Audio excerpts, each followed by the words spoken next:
তোমায় হারিয়ে লাগে বড় একা। 8টা বাজে, 8টার আগে আমার খাবার খাওয়া শেষ আলহামদুলিল্লাহ। কিন্তু গতকালকে এত বেশি কাজ ছিল যে গতকালকে আমার 10:30টার পরে সকালে খাবার খাইতে হয়েছে। এক হলো গরম, তারপরে আবার জ্বর, মাথা ব্যথা, এই পাউডার আবার মুইছে যাইতেছে অধিক ঘামের কারণে। তো মিলে দিলে আবার আবারও ঘামাসি হওয়ার। আপনারা যদি আমার কয়েক মাস আগের ভিডিওগুলো দেখেন তো সেটার মধ্যে আপনারা দেখবেন যে আমি এই লটকানাগুলো দেখাইছিলাম। তখন এগুলো দ্বারা যাস কোনে, তুই না পাহারা দিবি, পাহারা না দিয়ে চলে যেতেছে গা। কুত্তায় মানুষ রে বকছে, আর আজকে আমি কুত্তারে বকলাম। বড় হয়ে গেছে আর এগুলো হয়তো কয়েকদিন পর খাবার উপযুক্ত হয়ে যাবে। এই গ্রামে দোকান করে জানেন শান্তি নাই, একদম প্রচুর পরিমাণে বাকি নেয়। এই দোকানটা বন্ধ হয়ে গেছে, এমন অবস্থা হয় যে যে দোকান থেকে বাকি নিয়েছে ওই দোকানের সামনে দেয় আর যায় না। এই গরমের মধ্যে এই পুতুলের মধ্যে কত কাপড় দিছে, তোমাকে গরম লাগে না? কত মোটা মোটা কাপড় লাগাইছে। আচ্ছা ও কাপড় খেলা দিলে তো বেজাল, এরা তো আবার পুতুল, মহিলা পুতুল। এমন একজন লোক হোন্ডা নিয়ে গেছে, পরিচিত মানুষ, চাইছে আব্বাই দিয়ে দিছে, নাও করা যায় না। এমন কষ্ট লাগে এখন, মামার আগেই দিয়ে আসতে পারতাম, মনে করে চলে গেল গা। জিনিসটা একদম ভালো লাগলো না আমার, মানে তার কিছু একটা কোনো উপকার হইলো না, কিচ্ছু করতে পারলাম না। আসসালামু আলাইকুম everyone, welcome back to the new episode of my today's blog. আজকের ব্লগটা অনেক বেশি স্পেশাল বিকজ আজকের ব্লগে আমার বড় ভাই আলমগীর ভাই থাকবেন এবং আরেকজন আলমগীর ভাইয়ের বন্ধু আমাদের বড় ভাই লুৎফর ভাই আছেন। তো আমি যেহেতু কাকির বাসায় আছি কয়েকদিন ধরে, এখানে থেকে ভিডিওটা শুরু করলাম। আজকে কোনো কাজ নাই, আজকে একটু ভাইদের সাথে থাকবো। তারপরে বাকি কী হয় দেখা যায়। দেখেন আজকে সকাল কয়টা বাজে, এখন 8টা বাজে, 8টার আগে আমার খাবার খাওয়া শেষ আলহামদুলিল্লাহ। কিন্তু গতকালকে এত বেশি কাজ ছিল যে গতকালকে আমার 10:30টার পরে সকালে খাবার খাইতে হয়েছে। আসলে প্রত্যেকটা দিন, প্রত্যেকটা সময় খারাপ থাকে না, সবার একরকম থাকে না। অনেক ভালো সময় আসে, ভালো দিন আসে, সময়ের পরিবর্তনে, দিনের পরিবর্তনে। আলমগীর ভাইয়েরা আসছিল অল্প সময়ের জন্যে আর চলে গেল। আর আমি ওইদিকে কাজ ছিল ধান নেওয়া, আলহামদুলিল্লাহ শেষ, পাঠায় দিলাম গাড়ি। আমি একটু বসলাম এখানে, অনেক অসুস্থ, অনেক খারাপ লাগতেছে, রাত্রে ঘুমাইতে পারি না, অনেক জ্বর আসে 1টা 2টা পর্যন্ত খালি।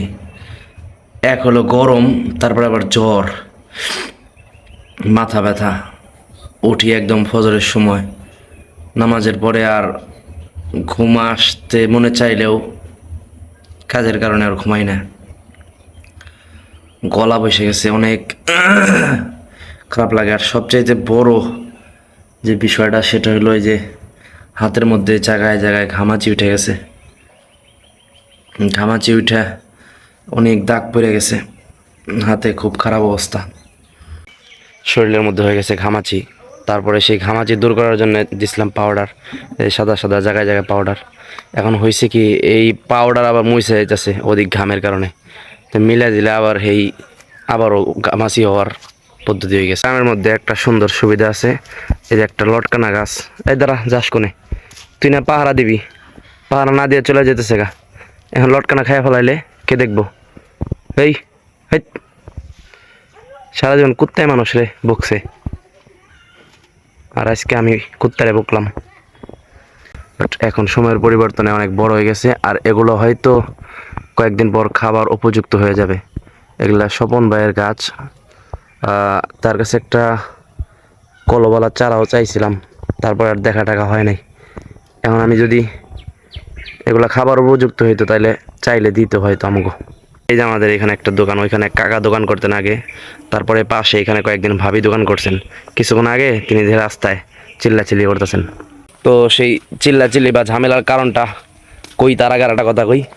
আমরা ওইখান থেকে সরে এলাম, কারণ হলো ওখানে বেশিক্ষণ থাকলে আবার চুরির অপবাদ আসতে পারে। যদিও পরিচিত মানুষ, তারপরেও এই সময় আমাকে ওই জায়গাটা যাওয়া, মানে মালিক ছাড়া ওই জায়গাটা এখন থাকাটা আমাকে ঠিক না। মনে করেন দোকান আছে, বিষয়টা আমি একটু রিয়েলাইজ করতে পারি, আমি বুঝি বিষয়টা। এই গ্রামে দোকান করে জানেন শান্তি নাই, একদম প্রচুর পরিমাণে বাকি নেয়। এই দোকানটা বন্ধ হয়ে গেছে। পরে বুঝছেন একটা সময় এমন অবস্থা হয় যে যে দোকান থেকে বাকি নিয়েছে ওই দোকানের সামনে দেয় আর যায় না। এটা একদম আমি নিজে প্রমাণ পাই, বাস্তব। আমিও এরকম ব্যবসা করছিলাম কিছুদিন। এই গরমের মধ্যে এই পুতুলের মধ্যে কত কাপড় দিছে, তোমাকে গরম লাগে না? তোমরা চিকন কাপড় পরে রয়েছে, আর এই পুতুলকে দেখছো কত মোটা মোটা কাপড় লাগাইছে।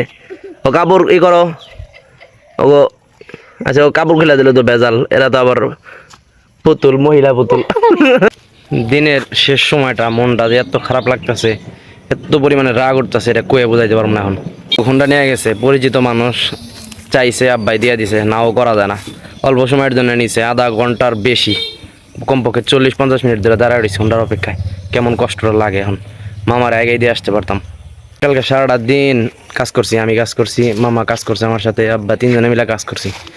মামা স্ব ইচ্ছায় আইসা সারাদিন কাজ করলো, আজকে অনেক কাজ করলো। এখন এই যে যাওয়ার সময় একা একা এমনি করে চলে গেল গা। জিনিসটা একদম ভালো লাগলো না আমার, মানে তার কিছু একটা কোনো উপকার হইলো না, কিচ্ছু করতে পারলাম না।